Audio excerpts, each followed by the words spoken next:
Bonjour Alain, bonjour à toute l'équipe de la matinale. Un bonjour spécial au technicien Yvon Sando. Oui, toujours fidèle au poste. Chers amis de la chronique Bonne Nouvelle, comment allez-vous? Comment s'est passée cette semaine? Je vous demande même pas pour le dernier week-end où Tammy a soufflé le chaud et le froid sur l'archipel. Nous encourageons tous ceux et celles qui ont été touchés par le passage de Tammy. Bon courage dans la réhabilitation de votre quotidien. D'où que vous soyez, quelle que soit votre situation, qu'on nous dit en créole, qu'un béred, pas molly. Et nous avons rajouté des douailles, c'est molly là qui raide.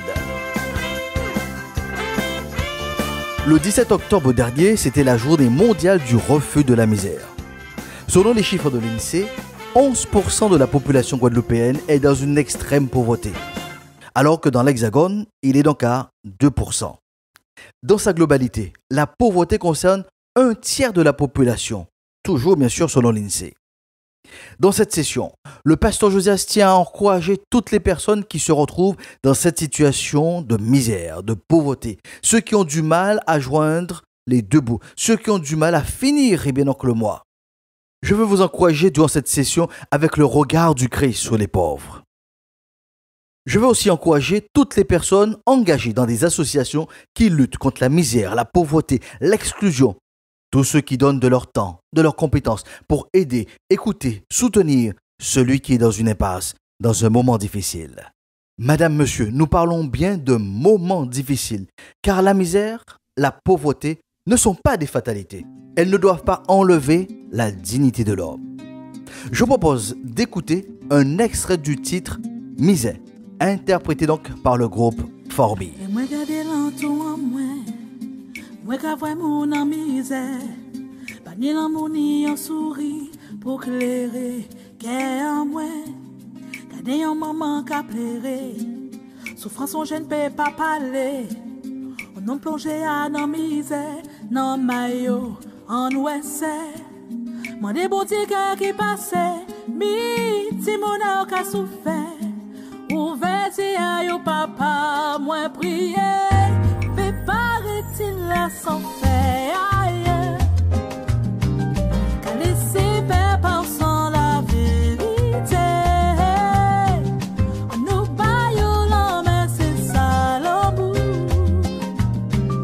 On t'y sourit, c'est ça la charité. Pour la suite de notre module spirituel, considérons donc le regard du Christ sur la misère, sur la pauvreté, le regard du Christ sur les pauvres.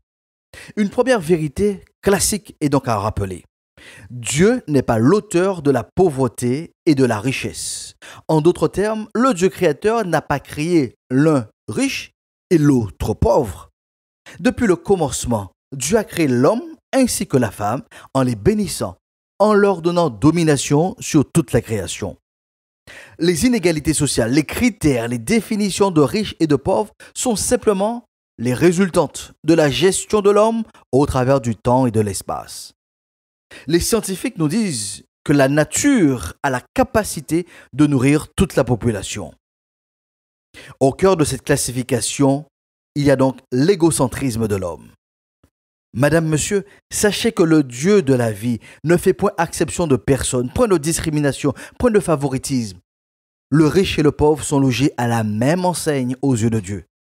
D'ailleurs, en faisant une toute petite parenthèse, comprenons que l'instrument principal, donc qui sert à définir, à séparer le riche du pauvre, cet instrument, cette unité de mesure, ne fait pas partie donc de la création. Je parle bien donc de l'argent. L'argent n'a pas été créé par Dieu. C'est le fruit de l'organisation de la société mise en place par l'homme. C'est une gestion qui nous est donc propre. J'en veux pour preuve que les pauvres et les riches suivent le même circuit de la vie. De la conception du fœtus à la naissance, du stade de bébé au dernier jour de la vie. Tous reçoivent bien donc, le même capital dans leur corps pour une existence donc sur terre. Au jour de la visite donc de Basile, quelles que soient les conditions de vie, chaque être humain doit partir en laissant tout derrière soi. C'est là une justice du Dieu créateur.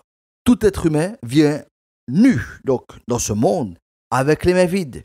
Chaque être humain repartira les mains vides, quel que soit le prix de son cercueil ou le coût total de ses funérailles.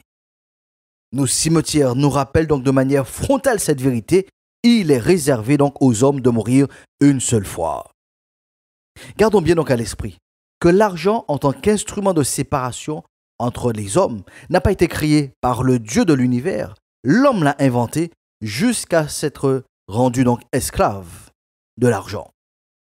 Donc en résumé, sur ce premier point, le Dieu créateur, le Dieu de la vie n'a pas appelé à l'existence des pauvres et des riches, mais tout simplement des hommes et des femmes à qui il témoigne du même amour. C'est l'évangéliste Jean qui nous rappelle ce fameux « quiconque ». Oui, quiconque croit en lui, en dépit de sa situation financière. Jésus, le Fils de Dieu, est venu pour exprimer, pour matérialiser l'amour de Dieu envers tout être humain. Durant son passage sur terre, le Christ l'a clairement démontré lors de ses multiples rencontres avec les hommes. Dans la même ville de Jéricho, il a rendu à Bartimée sa dignité en lui rendant la vue. Il a rendu aussi sa dignité à Zachée, le collecteur d'impôts, en entrant dans sa maison. Lors de ses enseignements, le Christ a prescrit des principes à l'humanité. Il intégrera un riche et un pauvre dans une de ses paraboles pour bien mettre en avant cette vérité après la mort à Patibet. Il y a un troisième point à souligner dans le regard du Christ sur la pauvreté. Il est venu en mission directement auprès des pauvres. Les auteurs donc des évangiles le déclarent ainsi. Matthieu chapitre 11. Il déclare: du fond donc de sa prison, Jean apprit tout ce que Christ faisait. Il envoya auprès de lui donc 2 de ses disciples. Ils lui demandèrent: es-tu celui qui devait venir, ou bien devons-nous donc en attendre un autre?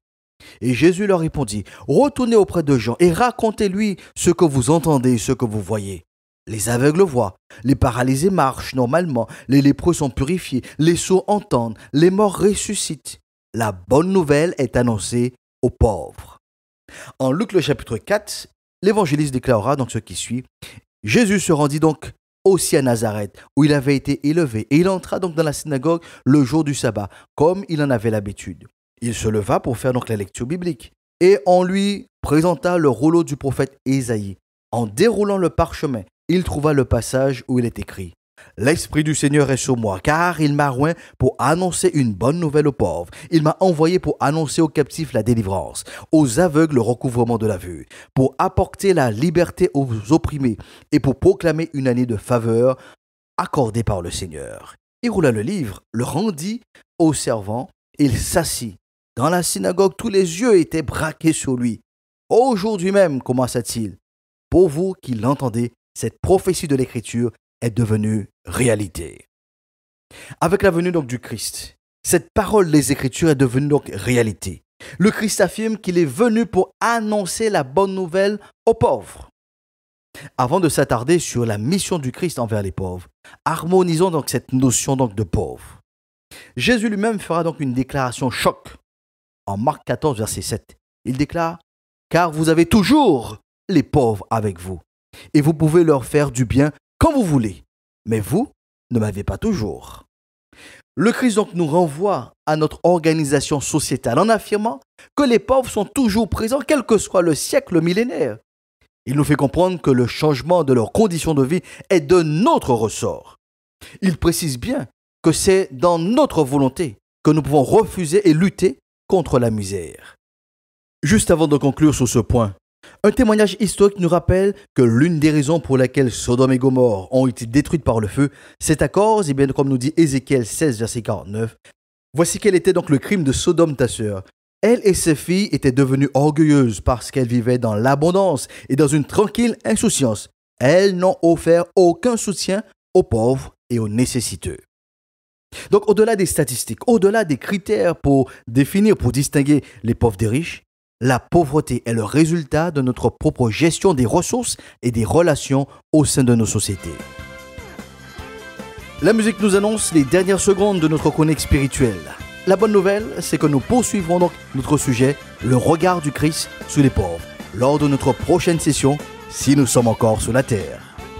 En attendant, proclamez autour de vous: la paix de Dieu soit avec vous pour une meilleure saison.